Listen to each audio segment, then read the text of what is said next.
창세기 10장 6절에서 12절입니다. 아마 주보에는 7장으로 나와 있는데 7장이 똑같은 얘기니까 10장 6절에서 12절입니다. 네, 같이 한번 합독하겠습니다. 시작. 함의 아들은 구스와 미스라임과 붓과 가나안이요 구스의 아들은 스바와 하웰라와 삽다와 라마와 삽드가요 라마의 아들은 스바와 드단이며 구스가 또 니모롯을 낳았으니 그는 세상의 첫 용사라. 그 하나님의 앞에서 용감한 사냥꾼이 되었으므로 속담에 이르기를 아문은 여호와 앞에 니모롯같이 용감한 사냥꾼이로다 하더라.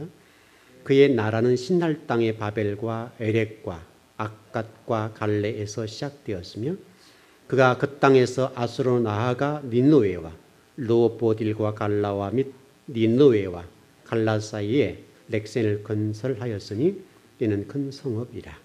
아멘.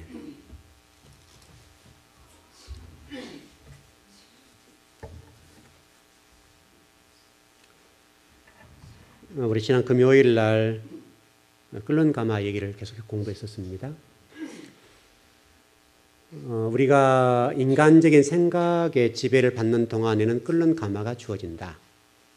이런 말씀이었습니다.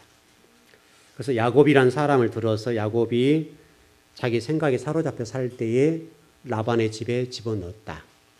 이렇게 끓는 가마라는 얘기가 여러분 잘 이해하셔야 돼요. 끓는 가마가 펄펄 끓는 가마가 아니라 여러분 삶의 정황 속의 어떤 일 이렇게 보시면 되는 거죠. 그래서 야곱이란 사람이 에서를 피해서 우연하게 라반의 집에 도망간 것이 아니라 하나님께서 계획하신 거죠. 그래서 라반에게 있었던 인간적이고 자기 생각적인 것 또 세속적인 것들을 가득 가지고 있었잖아요. 그것을 뽑아내는 작업은 라반이라고 하는 끓는 가마예요. 외삼촌 라반의 집에 가서 라반을 되게 철저하게 야곱의 이 자기 생각을 쏙 뽑아내버린 거죠. 쏙 뽑아내서 오직 그가 생각하는 것, 행동하는 말하는 것 모든 것들이 하나님 말씀과 같이 하나님처럼 생각하고 우리 창세기 1장 1절에 공부한 것처럼 하나님의 근본 의도하신 뜻과 계획대로 움직이도록 만들어버린 거죠. 그게 여러분 야복강가예요. 물론 오는 과정 속에 그가 야복강가 어떤 베델로 가지 아니하고 세겜으로 가는 일들이 벌어졌죠. 그래서 굉장히 곤욕을 치르는데 그건 좀 뒤쪽에서 공부하고요. 어떻든 여러분들이 하나님이 원하시는 방향으로 가지 아니하게 되면 이런 라반의 집에 주어지게 되고 어떤 세겜성과 같은 인간적인 어떤 목표 지향적인 삶을 살게 될 때는 하나님이 그의 삶 속에 끓는 가마를 주셔가지고 그 삶 속에서 끓는 가마를 가지고 철저하게 하나님께 돌아오도록 하고 계신다라고 말씀을 드렸고 이 삶이 바로 야곱의 삶이었고 저와 여러분의 삶이다라고 하는 것을 그래서 지난 금요일날 공부를 했습니다. 우리가 어떤 그 세상적인 죄나 생각이라고 하는 것들이요. 이것들은 쉽게 뽑아내기 어렵습니다. 왜냐하면 여러분과 그 세속적인 그 자기 생각과 정이 들었단 말이죠. 여러분 제일 무서운 게 뭐예요? 정이요, 정. 여러분 그 부부가 그 처음 살 때는 무슨 사랑 가지고 살지만 나이가 들어가고 노년이 되면 뭘로 살아요? 정으로 살아요. 저 인간 하다가도 정으로 사는 거예요. 때려 죽이고 싶어도 정이 있으니까요. 맞죠? 연세 드시면 여러분 아시죠? 여러분 때려 죽이고 싶을 때 얼마나 한두 번 많아요. 그러니까 한두 번이 아니잖아요. 그러니까 나이 들어가면 갈수록 이제는 영감밖에 없네, 마누라밖에 없네 이렇게 된단 말이죠. 근데 젊었을 때는 그걸 안 해요. 오직 어떤 물질적인 것, 자식 이런 것들이 좋아하잖아요. 뭐 자식 싫어해서는 안 된단 말이 아니라 해서는 안 된단 말이 아니라 이 주로 이제 아내들 입장에서 주로 이제 아이들 중심으로 이렇게 많이 삶을 살잖아요. 근데 나이 들면 어떻게 해요? 그 변해요. 아이고, 저 신랑 없으면 큰일 나지. 실질적으로 그래요, 여러분. 여러분, 한국 사회라는 곳에서 혼자 사는 것은 굉장히 어려워요. 여러분 아시죠? 혼자 살면요, 또 특별히 여성들, 남성도 마찬가지고, 남자 혼자, 나이들 혼자 살아보세요. 얼마나 추하고, 초라하고, 또, 그 향기가 나도 냄새가 나는 것처럼 보이고, 여러분, 그 남자 혼자 사는 집 보면 왠지 모르게 이렇게 칙하잖아요. 칙한단 말 아시나요? 그러니까 남자 혼자 사는 집에 가서 뭘 얻어먹거나 차 한잔 마시려 해도 왠지 모르게 이렇게 좀 찜찜하고 왠지 모르게 뭐가 깨끗하지 않을 것 같은 이제 그런 어떻든 느낌이 차고 온단 말이죠. 근데 어떻든 아내가 있고 남편이 있는 가운데 아내가 좀 이렇게 몸에 불편해 놓여 있더라도 남편이 뭘 해주면 그래도 뭐죠. 그 괜찮단 말이죠. 이게 뭔지 모르겠지만 이게 여러분 삶 속에 그렇지 않습니까? 근데 또 아내도 똑같죠. 여성 입장에서도 남편이 없는 가운데 혼자 산다고 해보세요. 물론 여성들이 혼자 사는 게 훨씬 편해요. 우리나라는 지금. 남성들은 혼자 살기 힘든 세상이에요. 한국이나 정서에서는. 근데 대부분이 여성들이 오래 사시니까 혼자 사시는데 여성들은 또 밥도 끓여 먹고 다 할 짓 다 하잖아요. 그런데 괜찮단 말이죠. 그래도 여성 혼자 나이 들어 사시면 그래도 어떤 게는 내 신랑 한번 있었으면 좋았을 것을 하는 하다못해 모단을 박더라도 못 하나 박으려고 해도 자기들 오락에 박잖아요. 왜냐면 이게 망치기 쉽지 않으니까. 이게 특별히 콘크리트 어떤 단단한 데로 못을 박아보려고 해보세요. 안 박아지는 거죠. 그러니까 그럴 때는 아이고 내 신랑이 있었으면 잘해줄 텐데 그런 생각이 난다 이 말이죠. 그때 어쨌든 같이 사는 부부들 보면 뭐 별로 원수처럼 살아도 그래도 그 정이 있어가지고 헤어지지 못해 산단 말이죠. 근데 이 여러분을 감싸고 있는 생각과 가치관과 이 어떤 죄라고 하는 이것들이 여러분과 정이 들었어요. 그래서 이 정이라고 하는 것이 얼마나 끊기가 어려운지 몰라요. 그러나 성경은 그것을 과감히 끊으라고 얘기하는데 제일 끊기 힘든 게 뭐냐면 정이에요. 정. 그 정을 끊지 못해서 하나님의 어떤 근본으로 다신 뜻을 바르게 실천할 수 없는 삶을 살게 된단 말이죠. 이게 아주 무서운 거예요. 무서운 거. 여러분 가운데 제일 힘든 게 뭐예요? 그거예요. 그거. 내가 가지고 있는 생각, 의식 구조 이게 바뀌질 않아요. 조금씩 바뀌어가는 게 당연한 건데 여러분 우리 교회 성도들도 제가 보면 많이 변했죠. 처음에 비하면 뭐 지금 엄청나게 변하셨습니다. 근데 이 변하는 속도가요. 굉장히 더뎌요. 두 발 가면 한 발은 물러나요. 그리고 한 발 또 전진하고 또 반발짝 뒤쪽으로 물러가고 얼마나 뒤에서 당기는지 이것이. 내 생각을 버려버리고 하나님 말씀대로 살면 되는 건데 이게 안 된단 말이죠. 굉장히 힘든 게 이거예요. 내 가치관, 내 의식구조 속에 싹 산다는 거예요. 여러분 우리 성도들 보십시오. 다 생각이 다 다르잖아요. 원래는 우리가 그래서 하나님의 근본으로 된 뜻과 계획들 가운데 말씀을 배우면 거의 성도들 비슷해져야 된단 말이죠. 비슷해져야 되는데 그래도 어떤 결정적인 순간에는 성도들 성향을 보면 자기가 확 올라와요. 자기가. 내게 올라요. 내게. 그래서 내 것이 올라와서 그것을 지배해요. 원래는 어떤 일들을 해 나갈 때 그 일들이 하나님의 생각, 하나님 어떻게 생각할까? 예수님 어떻게 생각하실까? 이런 생각들 하지 아니하고 내 생각의 지배를 당해서 그쪽에 먼저 이게 일들이 진행된단 말이죠. 그래서 우리에게 주어진 게 뭐냐면 끓는 가마예요, 여러분. 이 끓는 가마가 나쁜 거예요, 좋은 거예요? 좋은 거예요. 우리는 고통스럽고 그것 때문에 핍박을 당하는 것처럼 보이고 때로는 어떤 여러 힘든 일이 생기지만은 그러나 그 끓는 가마가 여러분에게는 복이에요. 왜? 그 끓는 가마가 나를 성숙하고 거룩하고 하나님이 원하신 분량이 이루도록 해주는 유일한 도구니까요. 여러분 가운데 그 끓는 가마가 있으신 분들은 감사하셔야 돼요. 정말 감사하셔야 돼요. 그 감사하게 됨으로 인해 그 끓는 가마가 있으니까 여러분이 변화돼요. 여러분을 누가 훈련시켜 주겠어요? 제가 다 훈련시킨 자 하더라도 제가 여러분 한다면 여러분 시험 들 거 아니에요. 다. 모든 것을 하나님이 저를 통해서 여러분 일을 하신다면 아마 우리 교회 성도 가운데 문을 나가 들어오지 않을 사람 많을 거예요. 근데 내 남편, 내 자식, 내 주변 누군가가 나로 하여금 끓는 가마가 돼서 훈련시켜 주니까 아야 소리 못 하잖아요. 아야 소리 못 한다고. 왜? 저 인간과 살아야 되니까. 여러분 그렇지 않습니까, 여러분? 그런 거예요, 그러니까. 여러분을 훈련시켜주는 도구는 바로 여러분의 어떤 가족 가운데 어떤 누구, 아내인 분은 남편이에요. 또 남편이 있는 분은 또 뭐죠? 아내는 남편을 통해서, 아내는 남편을 통해서 또는 어떤 사람 자식을 통해서 끓는 가마가 돼서 여러분 훈련시켜 주시고 여러분들에게 겸손하게 만들어주는 길이 그밖에 없다고요. 우리 그런 아무런 문제가 없으면 여러분 우리가 승승장구하고 얼마나 교만해지겠어요.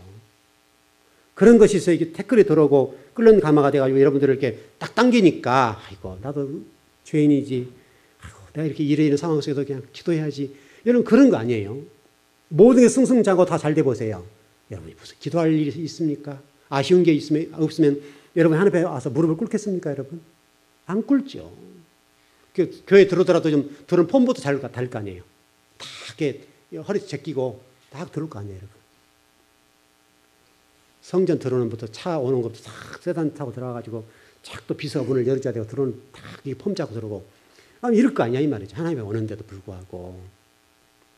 그러니까 강남의 어느 교회는요 부자 회장들 이런 분들을 뭐 시킨지 아세요? 주차 봉사부터 시켜요. 주차 봉사. 겸손하라고. 장로님 되려고 하면 그 주차 봉사부터 해야 장로가 되는 거예요. 그리고 아야소리 못해요. 우리 통합측 교회에서요. 장로님 될 분들도 장로님들이 주차 봉사하고 이 봉 들고 차 이렇게 다 한다니까요. 그렇게 시키는 거예요. 근데 그분들이 직분적으로 보면 장관도 있고요. 그룹 회장들도 있고요. 그래요. 근데 그룹 회장들이 여러분 생각해 보세요. 어디 그 그룹에 가서 회사에 가서 그렇게 하고 있겠어요? 근데 그런 정신으로 섬김의 도를 가르치니까 그룹 회장들 또는 장관들 또는 뭐 변호사, 판사를 이런 분들이 와가지고 주차 봉사하고 계신다니까요. 근데 그분들이 만약 그런 어떤 훈련이 안 되면 이러면 어떻겠습니까? 얼마나 교만하겠으면 목에 기부스가 돼가지고 얼마나 대단하겠냐고. 바로 그게 그 사람들 입장에서는 끓는 가마예요. 그 교회 안에서는 그걸 해야 그분들이 뭐가 된다고 그러니까 또 여러분 인맥이 있죠, 여러분. 인맥을 형성하는 어떤 일이 있어서 그런 교회에 가야 인맥을 형성한다고 하니까 또 그런 교회로 그런 사람들 몰리잖아요. 그럼 그 교회에서는 그렇게 안 하면 안 되는 거예요. 그러니까 그 교회에서는 철저하게 좀 힘 있는 사람들 오면요 주차 봉사부터 시켜버려요. 아야스를 못하는 거예요. 주차 봉사야 그것도 장로가 될 수 인맥 형성하고 이게 되니까 그 안에서는 주차 봉사의 봉이 빨간 거 있죠. 그거 들고 호루라기 불고 한다니까요. 그분들은 그렇게 해서 겸손하게 만들어지고 자신의 어떤 교만을 낮춰주는 거예요. 그렇게 안 하면 교만할 수밖에 없잖아요. 여러분에게 주어진 그 끓는 가마를 치우진 마세요. 치우는 게 복이 아니에요. 여러분 끓는 가마가 있다는 것이 여러분은 엄청난 복이에요. 여러분을 경성을 깨어서 하늘 무릎을 꿇고 기도할 수 있는 그런 시간, 나의 어떤 나됨을 볼 수 있는 도구잖아요, 도구. 그게 있으니까. 여러분 그 창세기 4장 15절 말씀 여러분 좀 어떻게 해석을 하고 있는지 모르겠는데 재미있는 해석이 있어요. 여러분 그 가인이 죽음을 면하게 됐죠. 근데 여러분 이제 그 부분이 아마 어떻게 좀 이해하고 계신지 모르겠는데, 근데 제가 원문을 보면서 저도 깜짝 놀랐는데 우리가 생각하는 가인이 아니에요. 여러분 그 성경권에 어떻게 되냐? 안색이 변했다라는 말씀 있죠. 안색이 변했다. 네가 안색이 변하면 어찌미뇨? 이런 말씀 있잖아요. 그게 뉘앙스적으로 번역된 게 뭐냐면 잘못 반응하는 것으로 보여지잖아요. 느낌상 뉘앙스가. 근데요 원문은 전혀 달라요. 원문은 뭐라고 되어 있는가 하면 가인의 얼굴이 없어지고 하나님의 법의 얼굴이 세워져서 그 법을 익히고 경험한 여호와 하나님의 얼굴이 되었다. 전형동안 말이죠. 그걸 하나님이 표를 줬잖아요. 표를 줄 때 안색이 변하면 어찌미뇨? 라고 하는 물음이 이제 번역상의 문제인데 우리가 번역의 뉘앙스적으로 봤을 때는 가인이 반응한 모습이 안전적으로 나쁜 부정적인 쪽으로 성경에 기록되어 있단 말이죠. 원문은요. 그것과 전혀 달라요. 하나님의 얼굴, 여호와의 얼굴로 가인이 변한 거예요. 그리고 여호와의 얼굴로 변하니까 하나님께서 그 가인에게 표를 줘서 가인을 죽인 자에게는 이렇게 되고 못 죽인다 했잖아요, 여러분. 우리는 무조건 이제 가인이 벌 받아서 그런 자가 되었다라고 하는 쪽에 포인트가 맡아져 있습니다만은 하나님은 그 말씀을 통해서 가인을 새로운 사람을 만든 거예요. 다시 말하면 창세기 1장 1절의 말씀으로 가인을 만들어 가지고 표를 주어서 보내셨어요. 이게 여러분 하나님의 은혜예요. 이게 은혜. 하나님 앞에서는 누구도 다 구원받고 누구도 하나님의 거룩한 백성이 되기를 원하신 것이 아버지 뜻이잖아요. 그래서 가인 후손들을 보십시오. 그 후손들 하나님 복을 주셨잖아요, 여러분.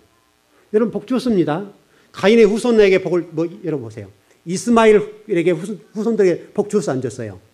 복을 줬죠. 실질적으로 여러분 지금 원유를 가지고 있는 나라들 가운데 주로 어느 계보의 후손들이에요. 전부 다 이스마엘 후손들이에요, 여러분. 그거 잊어버리면 안 돼요. 하나님이 그 후손들의 복을 주시니까 그 후손들이 지금 전부 다 원유를 매장하고 있는 나라의 주인들이에요. 나라의 주인들. 전부 우리가 지금 그 사람들 원유 갖다 먹고 살잖아요. 이게 불피고. 하나님이 기가 막히게 작품해 놓은 거예요. 지금 이게. 하나님 말씀대로 비록 그들이 그렇다 할지라도 그 이스마엘 후손, 또 가인의 후손들에게 복을 주셔가지고 그들로 하여금 복을 누리도록 하셨단 말이죠. 그래서 지금 여러분 그 나라의 어떤 그 기름이 난 나라 보십시오. 제가 어떤 그 글을 좀 읽어본 적이 있는데요. 그분들은 상상을 초월하게 삽니다. 그쪽 그 어떤 중동 지역의 왕자 계보들 있잖아요. 그 이스마엘 계보들인데 그런 계보들은 뭐 대제사장이라고 하고 그래요. 그쪽 그 신앙의 입장에서는 어떤 대제사장 이런 분들의 삶을 보니까요. 생생하게 어떤 전한 글을 읽어봤는데 어마어마해요, 어마어마해요. 그 사람들은 오직 꿈꾸는 게 뭐냐면 어떻게 하면 휴가 가서 멋지게 어떤 휴가를 즐길까. 근데 돈이 얼마 왔다 갔다 한지를 모를 정도로 쓴대요. 어마어마하게. 그래서 그 정유 회사의 어떤 그 뭐랄까요? 그 개발권. 이 개발권이 주로 이제 미국 이쪽에 많이 가지고 있는데 그리고 그 나머지 문제는 전부 다 그래서 절반이 남았다 합시다. 절반 가운데 90%는 왕자들. 그 왕족 계보에게 다 가고 10% 국민들이 가는 거예요. 그래서 돈이 주체를 못할 만큼 사는 거예요. 이게 뭐냐면 여러분 이스라엘 후손들이 하나님 복을 주셨던 그대로 그들이 지금 복을 누리고 있다는 사실을 여러분 잊어버리면 안 돼요. 비록 그들이 구원받지 못할 백성들이지만은 하나님은 그들로 하여금 그렇게 복을 주신다 약속했기 때문에 그들의 복을 주셨어요. 그러니까 우리가 지금 크리스찬들이 기독교인들이 그 석유회사를 지배하고 땅을 지배했다면 얼마나 좋겠어요. 하나님은 그렇게 하지 않았어요. 우리에게 부족함을 주셨어요. 그래서 하나님 의지하면 안 되게 이스라엘 백성들이 중동 아랍 지역에 둘러싸여서 하나님 바라보지 않으면 안 되도록 했던 것처럼 그렇게 했다. 그게 이런 복이다. 왜? 그 중동 사람들은 너무 부유하고 그 왕족들은 너무너무 돈이 많으니까요. 세속적인 죄를 지게 되는 거예요. 하나님 찾지 않아요, 여러분. 여러분에게 완벽하게 주어지지 않는 것 어떤 것들이 있다고 하는데 그런 어떤 것들 때문에 여러분 불행하지는 않았으면 좋겠습니다. 여러분 그게 불행은 아닙니다. 오히려 그것이 하나님 앞에 나의 부족함. 다시 설명하면 우리 창세기 7일, 6일 창조가 7일째 안식했는데 한 가지 부족한 것, 하나님을 더해야 안식한다 라고 하기 위해서 6일째 우리 인간을 창조하신 것, 이걸 잊어버리면 안 돼요. 안식, 복, 쉼, 행복 이 모든 것들은 결국 하나님 플러스가 돼야 하나님 플러스 될 때 여러분 속에 어떤 그런 것들이 주어진다는 거예요. 이제 우리가 그런 것들을 누리지 못하는 원인이 바로 내 생각의 지배를 당하기 때문에 그래요. 하나님 말씀의 지배를 당하지 않냐고 내 생각의 지배를 당하니까 내 삶 속에 끓는 감화가 생겨요. 여러분 그것을 절대 잊지 않았으면 좋겠습니다. 자, 오늘 우리 지난 금요일 좀 더 나가려고 못 나갔는데 야복강가 얘기를 하다가 좀 마쳤습니다. 그 창세기 35장 말씀 보면 야곱이 야복강가에서 하나님과 결혼의 장면이 어떤 천사라고 할 수 있겠는데 그리고 그 이후로 야곱이 어디로 갔습니까? 이스라엘이라고 하는 이름을 받았는데 이스라엘이라는 이름을 받고 이제 이렇게 여정을 출발하잖아요. 출발한 다음에 그가 세겜으로 갔습니다. 근데 놀랍게도 야곱의 딸 디나가 친구 집에 놀러 간다고 갔다가 세겜 왕 하몰이라고 하는 이 사람에게 곤욕을 당하죠. 그때 여러분 레위와 시므온이 할례를 행한다는 명목으로 이 블레셋 계통 하나님 저주받은 백성이라 보니까 그 백성들 하여금 하나님 백성이 되는 기회가 있다 해가지고 어떤 할례 의식을 행하고 그들을 죽여버리잖아요. 죽였어요. 그게 여러분 시몬과 레위가 그들을 찾아가서 전부 다 죽입니다. 그래서 여러분 이 가나안 사람들이죠. 이 가나안 사람들이 힘을 합쳐가지고 야곱을 죽이겠다고 위협을 합니다. 야곱이 벌벌벌 떱니다. 벌벌 떨었어요. 성경 여러분 얼마나 야곱이 벌벌 떨었는지 몰라요. 그런데 하나님은 왜 이와 같이 끓는 가만을 주셨을까? 왜 이렇게 지금 야곱의 딸 디나가 곤욕을 당하고 왜 시몬과 레위가 잔인한 칼이 되어서 그 사람을 죽이게 되는 살인자가 되었나 이거예요. 그것은 야곱의 문제예요. 그것은 레위와 시몬의 문제도 아니고 디나의 문제도 아니에요. 야곱의 문제예요. 야곱이 하나님과 20년 전에 라반의 집에 가기 전에 사닥다리 환상을 통해서 하나님을 만났습니다. 하나님을 만났을 때 야곱이 하는 얘기가 내가 거기에 가서 평안히 쉬다가 잘 있다가 평안하게 나오면 내가 이곳에 하나님 전을 세우고 10의 1조를 드리겠습니다. 그랬단 말이죠. 근데 여러분 나올 때는 야곱이 그 베델로 갔어요? 안 갔어요? 잊어버렸어요. 여러분 잘 생각해 보십시오. 야곱이 어떤 라반의 집에 가서 쓴물을 뽑아내는 것까지 했는데 하나님까지 잊어버렸어요. 왜 그러냐면 그 야곱의 자식들 가운데 나중에 베델로 올라가서 하는 말씀을 내용을 들어보면 야곱의 가정이 신앙적으로 어느 정도 수준인지를 볼 수가 있어요. 아주 중요해요. 그래서 여러분 이 일로 인해서 이제 나오는 과정 속에 많은 복을 누리고 나왔지 여러분. 아롱지고 얼룩진 것들을 다 데리고 양을 데리고 나오지 않습니까? 그래서 얼마나 많은 복을 받고 나온지 몰라요. 하나님이 그냥 야곱에게 막 지혜를 주시고 막 먹이는데 그냥 아롱지고 얼룩진 막 양이 태어나니까 어마어마한 부를 거머쥐고 나오게 된 거예요. 또 딸은 또 여러분 그 상속권을 가지고 있는 드라빔을 숨기고 나와버리잖아요. 여러분 이 드라빔이 이게 그때 당시 팔레스타인 지역에서는 상속권이에요. 상속권을 가지고 있는 그것을 딸이 갖고 나오잖아요. 그렇게 딸을 믿으면 모르겠네요. 여러분 그랬어요. 어쨌든 성경이 그랬다고요.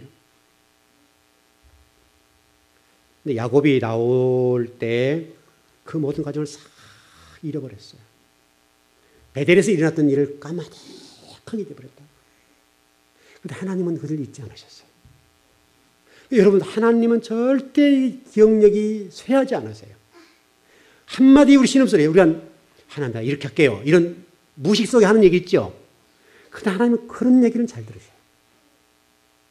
막 기도할 때 하나님이 침묵하셨다가도 정말 결정적으로 하나님을 위해서 일하겠다고 하는 것은 딱 들으세요.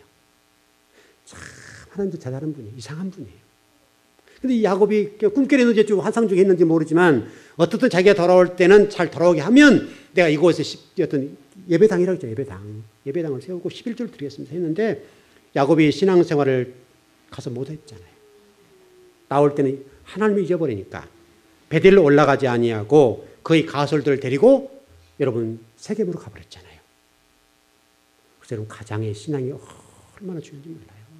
가장의 중심을 잘 잡고 신앙생활을 잘한다고 해서 얼마나 대단한지 몰라요.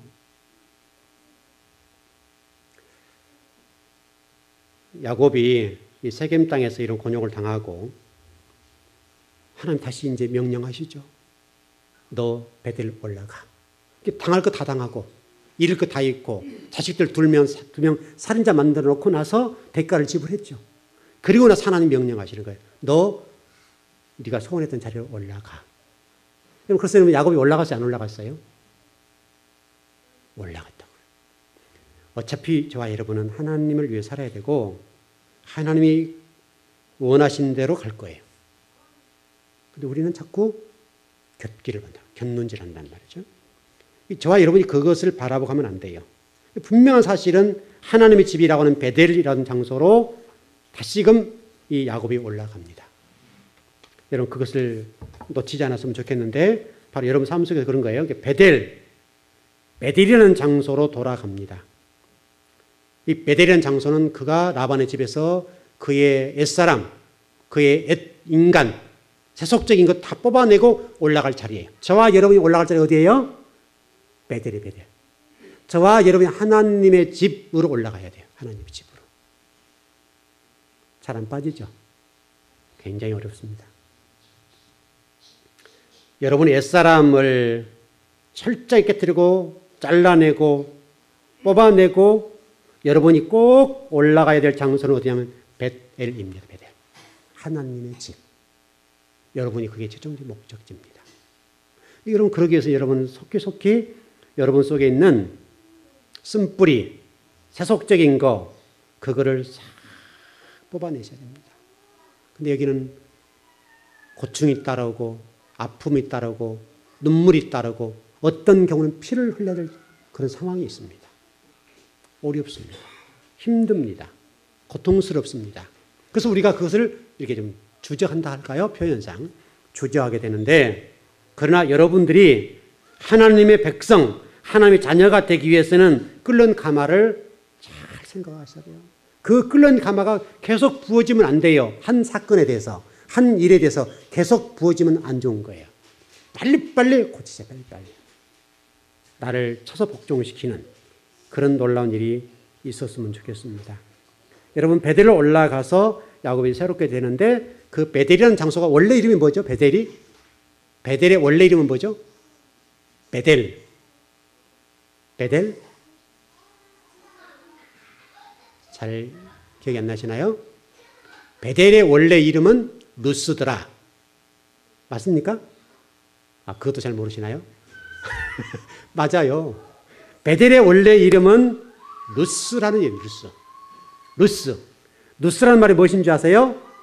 하나님의 법을 떠나 방향을 잃고 자기 생각대로 완고한 삶을 살던 마음, 그 마음을 돌이켜 하나님 말씀을 배우고 사상을 배우고 근본 의도의 뜻과 계획을 배워서 올라가는 장소가 뭐냐면 루스라는 장소예요. 루스에서 베델을 바뀌는 거예요. 루스는 원래 과거 인간적인 완고한 자기 고집 방향을 잃고 헤매던 장소가 루스예요. 그리고 그 루스에서 베델로 올라가는 거예요. 그 베델은 하나님의 근본 의도인 뜻과 계획대로 살아가는 장소, 그게 베델이에요. 여러분이 루스에서 베델로 향하시 바래요. 똑같은 이름 바뀌었어요. 야곱이 이스라엘. 여러분 그렇죠? 아브람 바뀌었죠, 여러분. 이름이 바뀌었다고 하는 것은 중요한 문제예요. 여러분이 세상 사람에서 그리스도인이 됐죠. 중요한 얘기예요. 그러니까 루스는 과거 죄악을 짓고 방황하고 방향 감각을 잃어버리고 인간적인 어떤 가인의 힘의 원리를 추구하고 또 어떤 애녹성을 쌓고 바벨탑을 쌓고 하나님과 반대된 길, 하나님 자리를 내가 탐하고 자리를 앉으려고 했던 그 삶에서 벗어나서 베델로 올라가는 거예요. 하나님의 근본 의도인 뜻과 계획대로 하나님의 말씀을 익히고 하나님의 말씀을 내 삶 속에서 증거 삼아서 완성해 가는 자리, 그 자리가 어디냐면 베델이에요. 베델. 여러분 베델로 올라가십시오. 베델로 올라가셔야 됩니다. 루스는 여러분을 죽이는 장소입니다. 혹시라도 그게 어떨지 모르지만 베델이라는 장소에서만 여러분이 살 수 있지 루스에서는 살 수 없습니다. 세겜성에서는 절대 살 수 없습니다. 하나님의 인치심을 받는 하나님의 백성들, 하나님의 남은 자들은 그 세겜성에서는 살 수가 없는 것이에요. 하나님이 어떤 끓는 가마를 통해서 부으셔요. 끓는 가마를 부으시는 그 장소이니까 뜨겁단 말이죠. 아프단 말이에요. 힘들단 말이에요. 그걸 벗어나서 행복한 삶, 하나님 주신 안식과 평안과 복을 누리려고 한다면 여러분 베델로 가셔야 돼요. 베델로. 하나님 지금 저와 여러분을 끌고 가신 장소가 베델이에요. 베델. 하나님의 집. 그걸 향해서 끌고 가시는 거예요.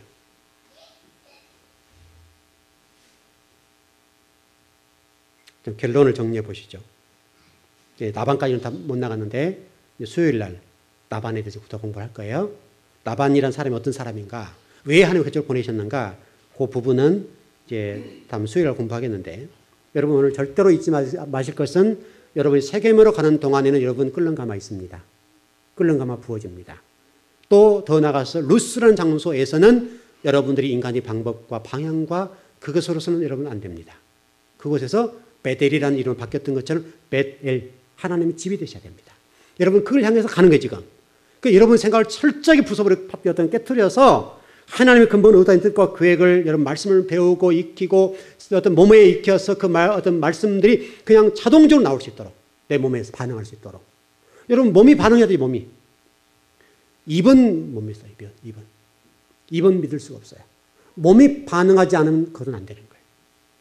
입은 언제든지 여러분 가식적인 부분이 생기고 내 유익을 어떤 따라갈 수가 있고 입은 언제든지 뒤집어져요. 혀는 뒤집어져요. 그러나 몸은 괜찮아요. 몸은 반응하게 되어 있어요. 몸은 평소에 훈련한 대로 몸이 움직이게 되어 있단 말이죠. 여러분 아무런 운동 안 하는 분이 갑자기 어떤 방망이도 야구를 하려고 해보세요. 되겠어요? 금방 허리 나가버려요. 평소에 수많은 운동을 해놓아야 야구 방망이를 돌려서 돌아가죠. 여러분 그러네요. 저도 뭐 교회 일할 때 보면요. 일할 때 그냥 하지 않아요. 며칠 전부터서 계속 준비 운동해요. 몸을 다져요. 오래전부터 다져요. 다져놓고 팔굽히게 계속 하는 것이지만 어떤 일을 하려고 할 때는 그것을 생각해서 꼭 그 일을 준비해요. 그거 안 하면요 잘못 다쳐요.